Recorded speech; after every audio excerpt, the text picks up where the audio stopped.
Aujourd'hui, mon histoire s'intitule « L'orgueil du bandit ».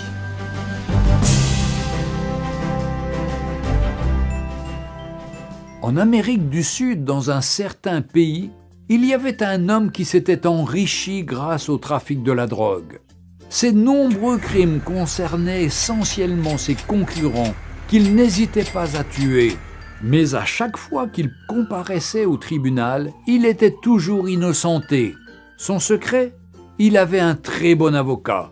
Ce dernier était capable de convaincre n'importe quel jury de l'innocence de son client, quel que soit le crime dont il était accusé.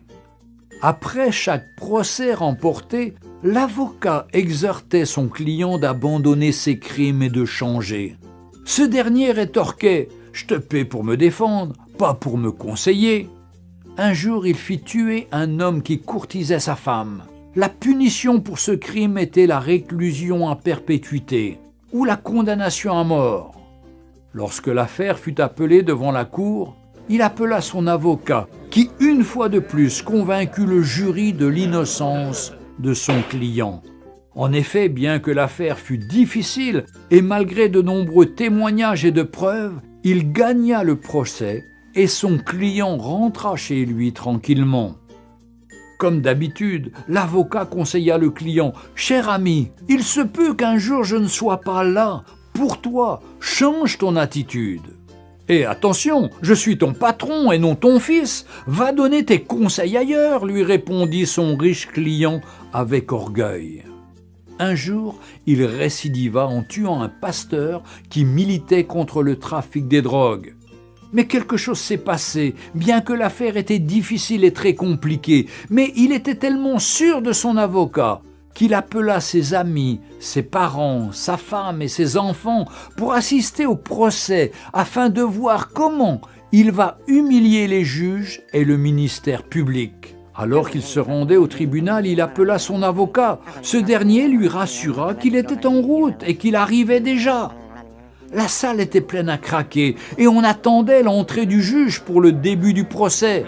Et lorsque l'huissier fit lever l'assistance pour l'entrée du juge président, le trafiquant de drogue fut glacé de constater que c'est son avocat qui est sur le siège du jugement en tant que juge président de la cour. Il n'était plus un avocat, mais un juge. Lorsqu'on annonça l'ouverture du procès, le juge leva la tête et dit « Hier, j'étais votre avocat, donc je me suis battu pour vous, même lorsque vous étiez coupable. Mais aujourd'hui, je suis un juge et mon jugement doit être équitable. » Les larmes aux yeux, l'homme riche supplia le juge, mais celui-ci lui répondit « Tu as eu ta chance lorsque je te donnais des conseils, mais tu ne m'as jamais écouté et tu n'as jamais changé de vie. Désormais, tu subiras la rigueur de la loi. » L'homme fut condamné à mort pour assassinat et trafic de drogue.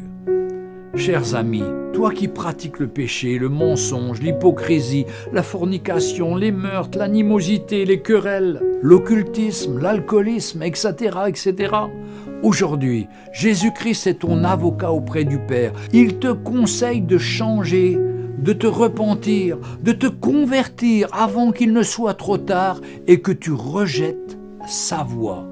Mais un jour, il reviendra comme un juge et rendra à chacun selon ses œuvres. Il te dira « Hier j'étais ton sauveur, mais maintenant je suis ton juge. » Aujourd'hui, Jésus-Christ est notre avocat et rédempteur, mais le jour viendra où il jugera chacun équitablement. Jésus-Christ revient bientôt. Retrouvez Un jour une histoire sur www.365histoire.com.